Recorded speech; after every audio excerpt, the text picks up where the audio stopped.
Orça bolup gel. Özünde gel süleçilip.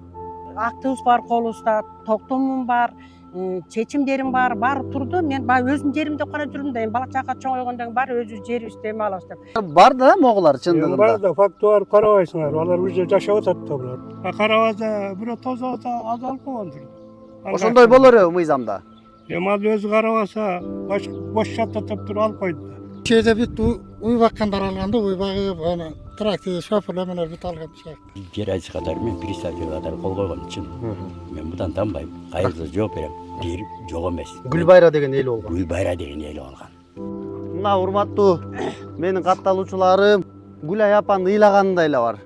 А мен көздөреч начальнигинде жанагы Ушанган Бекженге барып айттым да, айланайын балам, бир анын документи туура эмес экен, жалган документ менен чыгарып алыптыр, өлүп калган Батырбеков менен печать туруп, приказ чыгарыптыр, токтом чыгарыптыр.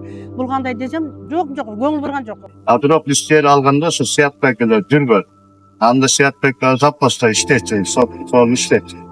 Çoğu Dürgöl'ümüz o şeklin çoğu alganımız. Арыбаңыздар, урматтуу кыргыз элим. Бүгүн мен Токтогул районунун Чоң Арык айылындамын. Дал ушул Гүлай апа менен Саятбек Аксакалдын жерин изилдеп атабыз. Саятбек Аксакал, дароо эле сизге суроо берейин. Канча жыл эмгектендиңиз, ушул жерди кантип алдыңыз жана азыркы абалыңыз жөнүндө кыскача айта кетсеңиз. Balam men sen orça bolup gel. Özünde gel süleçilip. Эч ойлонбоңуз, айта бериңиz. Баарын болгондой эле, кыжалат болбоңуз. 92 жылдары эл катары жерде балдарга деп жер алдым эле 12-13 киши болуп.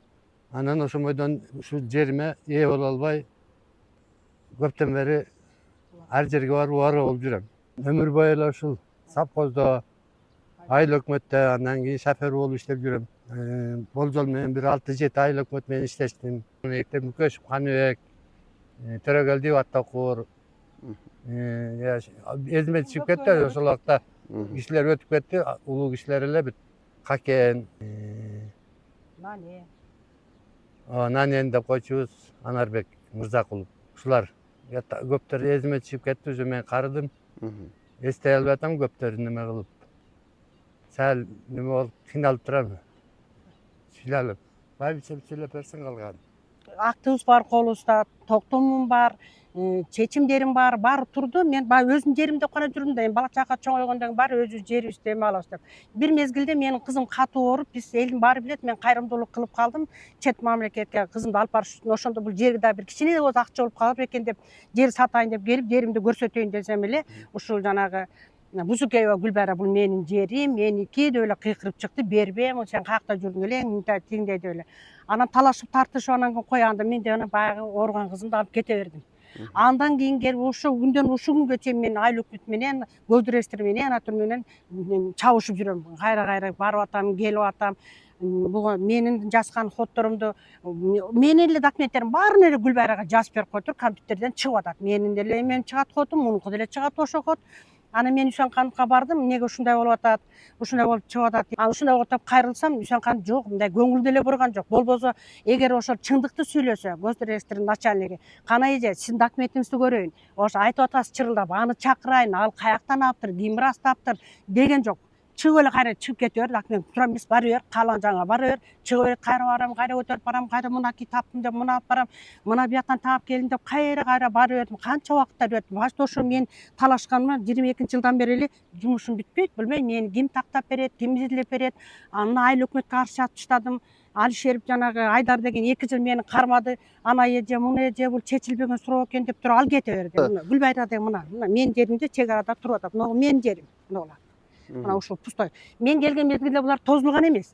Кийин эле айтып атсам, деп атсам болбой эле тозуп, ушундай акыбалга жетишип атты. Же бул өзүнүн кандайдыр ишенген жери барбы? Менин колумда документ деле турат. Мага мындай калысык сүйлөгөн киши деле болбой атат. Мына урматтуу менин катталуучуларым, урматтуу эл журт, мына Гүлай апанын ыйлаганындай эле бар. 3-4 жылдан бери ушул мамлекеттик мекемелерден же жыйынтык чыгара албай атам дейт. Бирок мына карыганда адам ушинтип кереги жок болуп калат экен да.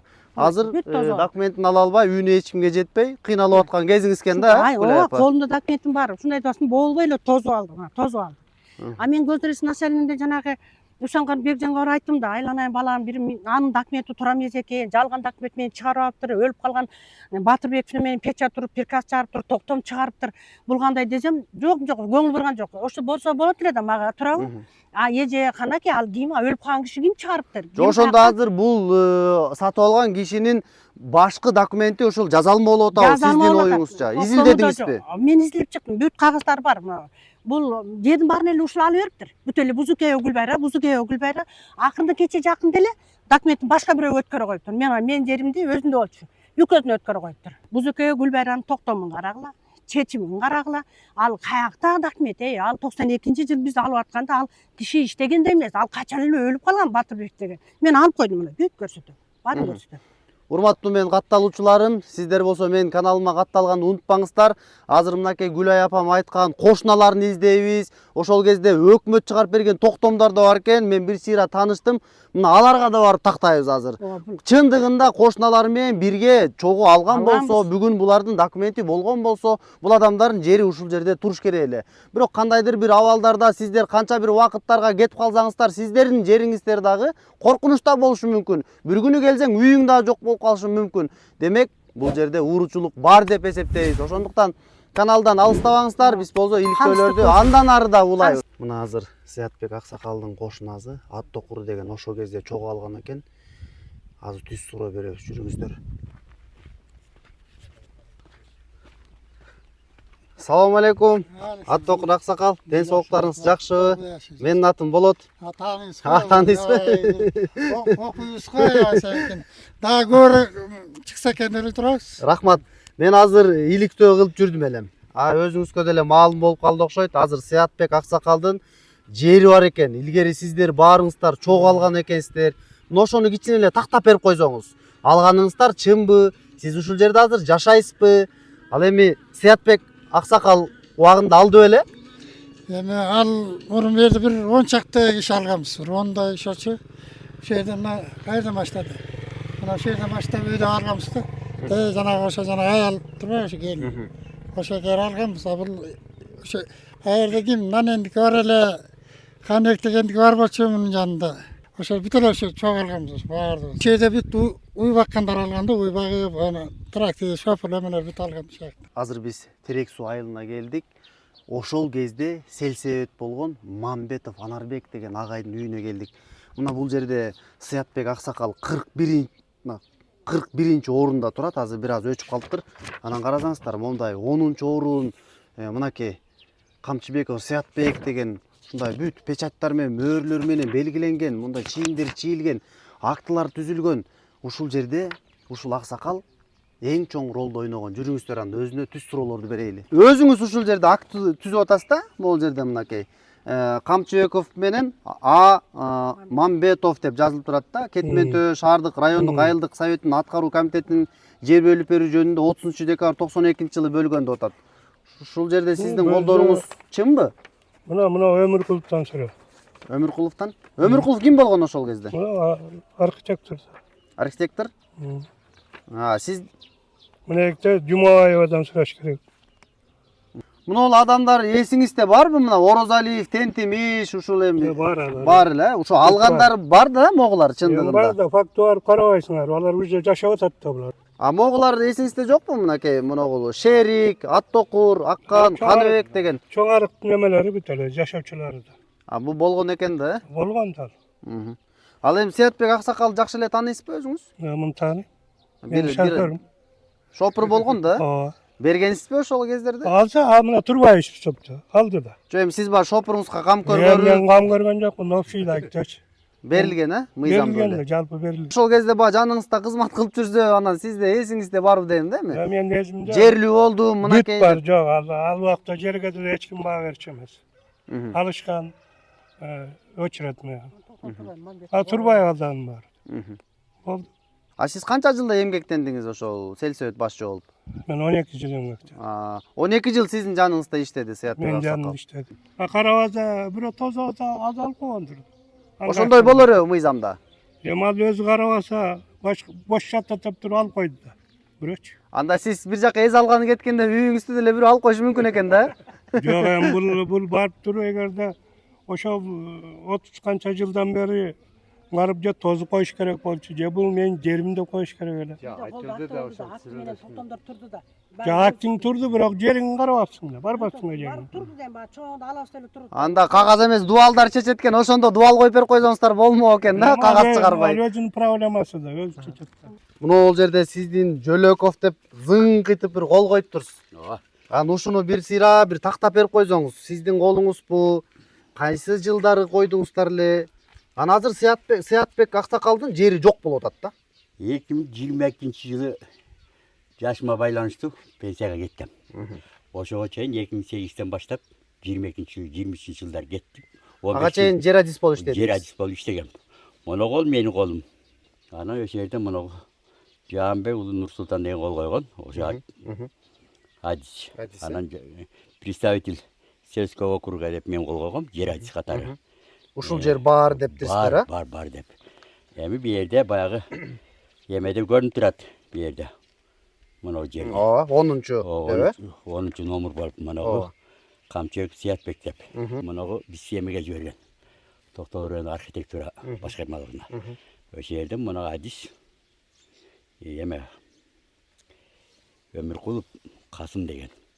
Мына актини жийип, бүт кол койдуруп, Законный кылып бериптир да. законный кылып чечим негизинде жаза берген.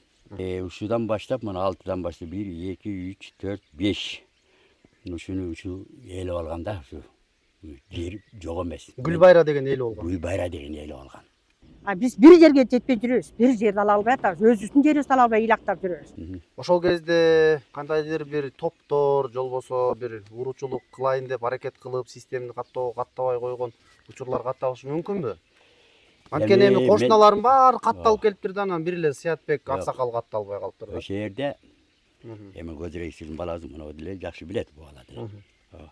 Анан мен жер адис катары мен представитель катары кол койгон үчүн мен мындан танбайм. Кайрылса жооп берем. 92-жылы алган жерди жер чийип берген ошо катарда. Ошондо мен кошунам Наңыңтын бар болчу, мен бар болчу, Тикелек бар болчу, отун сакалар бар болчу, Шерик акенин балдары бар болчу. Алгандан кийин мен тамдырып, сатсыз деп, сатты. Казык кагып ушинтип алгансыздарбы? Берилген да өзү, а? Ар күнүбүз кагып алганбыз. Бирок Сыятбекеде жүргөн да шекте. А сиз үйдү ысыр болбосо кимге саттыңыз? Мен үйдү Гүлбайра деген Чыкос дегенге саттым. Ал эми азыр Гүлбайранын өзүнүн ал жактагы участогу жок беле ошол убакта? Бөлүнүп берилген. Аныкы жок болчу. Аныкы жок болчу. Аныкы жок болчу. Ал ошо мен жеримди алды да, ал убакта жөн эле эчтеке жок эле өзүнчө акчасын алып эле бүтүн. Кызыл китебин деле мен берген эмесмин. Кийин кызыл китебин өзү ырастады. А бирок биз жер алганда ошо Сыятбекеде жүргөн. Анда Сыятбекке запаста иштечи, сол иштечи. Сол жүргөнбүз, ошектин сол алганбыз. Мына достор, өзүңүздөр көрдүңүздөр, азыр ошо Сыятбек Аксакалдын экинчи кошунасына Каныбек мырзага да жолуктук. Каныбек мырза дагы дал ошондой эле далилдеп атат. Биз андан нары изилдөөлөрдү улайбыз, а сиздер болсо каналга катталганды унутпаңыздар. Иликтөөлөрдүн аягына чыгабыз. Сыятбек Аксакалдын жерин акыры биз аныктайбыз. Же өзүнө тандык болот, же ууруларды кармайбыз. Экөөнүн бир өзү, башка жол жок. Аман туруңуздар.